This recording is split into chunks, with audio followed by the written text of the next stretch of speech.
I'd like to share the things in my life for which I am most grateful. And there are three basic things that I consider now, here at age 52. The first, when I look back over the course of my existence, is that I am very, very grateful that I broke away from my parents, from my family system. That I got out, that I escaped, that somehow I figured out how to be a self in the world who loved myself, who wasn't relying on my parents, who didn't have a relationship with them anymore. That I got away from those hurtful people who wanted to keep me small and broken and traumatized. The people who traumatized me from the very beginning, yet told me that I wasn't traumatized, who taught me how to forgive them for what they did to me, yet really didn't ever acknowledge they'd done, who made me into a screwed up person. And so when I say I'm grateful that I got away from them, I'm actually still getting away from them at some level, because what I really mean is that I'm still growing.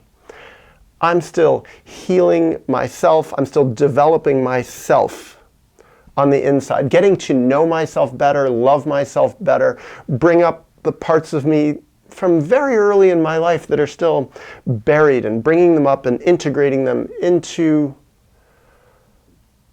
self-love, self-knowledge, self-awareness. And so I put a lot of things under this category of breaking away from my family. But really what it means is I chose the truth of me, the healthiness of me, over the sickness of them. Then the second one, the second thing for which I'm so grateful in my life, is that I've gotten to see so much of the world, so much of our planet, planet Earth, so many countries, so many continents, so many different climates and lands and cultures and people, ethnicities, languages, learned a lot of languages, made friends in so many different cultures, so many different religions, backgrounds, styles. And I'm grateful to this because, to me, this is knowledge about our planet as a whole, humanity as a whole. It's given me a perspective on life, a confidence to be able to realize that the things going on in my head don't just apply to me, don't just apply to my culture, my little part of the world, but have a universality to them. And I think I felt this. I always felt there was something universal, and I know it. There's something universal about having a self. Some connection with truth. Once you get a self on the inside and really know yourself and know that you know yourself, you do connect to the universal. But when I was younger, before I'd gotten out into the world, before I'd left my little part of the planet, I wasn't really sure. I felt it, but intellectually I didn't know, because I didn't have enough life experience. And I'll also say this, there were a lot of people telling me, you're wrong, you don't know truth, you're in denial, your family's right, your parents are right, your culture is right, convention is right, your teachers are right, your professors are right, and you're wrong, you're arrogant, you're grandiose. And something in me contradicted them, but I was young and inexperienced. And what I've found is that by getting out in the world, really getting out in the world, seeing so much of our planet, speaking with so many people, living with so many people, living with families all over the world, I've gotten a chance to bounce my inner ideas, my observations of myself in the world off so many people, and observe the basis of science, the basis of connecting with truth in a scientific way is observing, collecting data. So when I have gotten out into the world, I have collected data.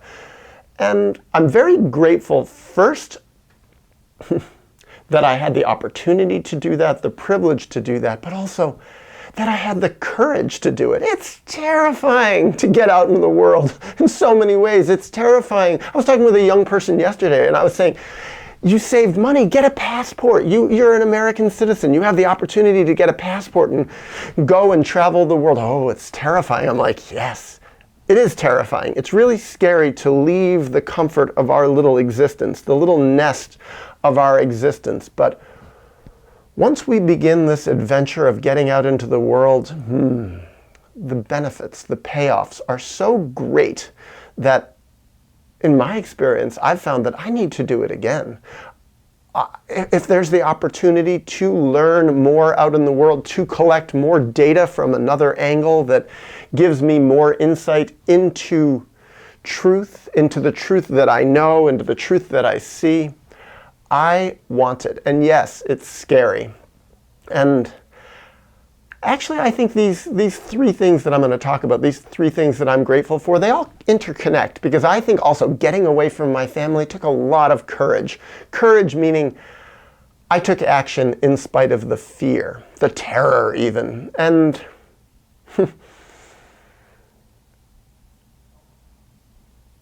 even getting out into the world, taking the action in spite of the fear of traveling, which I started before I really even fully broke away from my family, that courage that it took to get out into the world gave me more courage to break away from my family. And the courage it took to break away from my family and the gifts that I got as the result of that gave me more courage to go and see the world more, to be confident that I actually do have more of a universal, or a global at least, perspective. So I'm grateful for that. I feel this is something that really has given my life a lot more value. And then there's the third thing that I'm grateful for, and that is that I have spoken publicly. I was raised to be silent. I was raised to be quiet. I learned by painful and hard experience that the truths I was learning on the inside about myself, about my family, these were dangerous truths. These were not to be spoken of. These were secrets.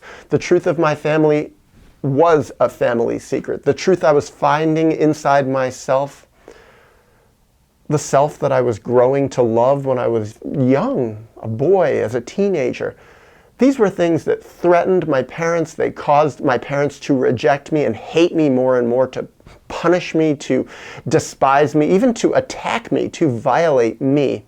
And as I grew older, as I connected with a bigger world beyond my family, as I found other people who were actually less like my family and more like me, I started having that urge more and more to speak the truth. And I did it quietly at first, privately, one-on-one, one-on-two, in very small groups, in closed rooms, with closed doors, with nobody listening, with confidentiality, and realizing there was value in this. And then some part of me started realizing, screw them, screw the people who screwed me up, screw my family. I want to speak the truth in a bigger way. I want to reach more people. I want to reach people using mediums like this, like video and writing, that can reach people who I've never met. And it was terrifying. I go back in my life to the year 2009. Now that's 15 years ago. I'm 52 now, so I guess I was 37 then, when I first had the idea that I wanted to start speaking the truths that I had found on the internet through video. It was a terrifying idea. I think I'd had that idea for a while. YouTube came out, a couple of years before that, but immediately I saw its value. I realized this is a beautiful thing. This is an amazing thing. There was very little about healing from childhood trauma, breaking away from the family, being honest, finding the truth of ourselves back in the early years of YouTube. And I realized this scarcity of information, this is calling me to do it. But I also had so many of the voices in my head, the voices of my parents that were still there saying, don't do it, you're bad, you're crazy, you will be rejected. I was a therapist then. Oh, you'll lose your therapy license, you will be sued, you will be hated, you will be rejected, you'll lose all your therapy clients. People will think you're nuts. The greater family system, your relatives, your grandparents are gonna hate you. Even my parents were going to hate me, and oh, they did. And people in your childhood and your teachers will see this, your parents' friends will see this. Everybody's gonna say you're nuts. These were the voices in my head. And some part of me looked within and listened within and listened to myself and said, Daniel, all these things that are going to happen, all these things that you're terrified of, they probably will happen, but so what? Because the value of doing it anyways will be greater. Yeah, it's going to be terrifying. Yeah, you're going to be rejected. But you're going to find value in your experience in a much, much greater way. You might be able to be useful to somebody. Maybe just one person, one stranger who you've never met. You might reach that one person. And that was my mantra when I made my first round of really honest videos back in 2009. Terrifying, sitting in front of a camera, nervous and not sure what I was going to say, and giving a lot of long introductions and being very formal and trying my best to talk about childhood trauma, and then editing these videos and putting in lots of extra background footage and being afraid to just speak directly and speak true and speak with passion and speak with my hands. And yet, I did it anyway, using the mantra, maybe this will help one person, or maybe two, or maybe five.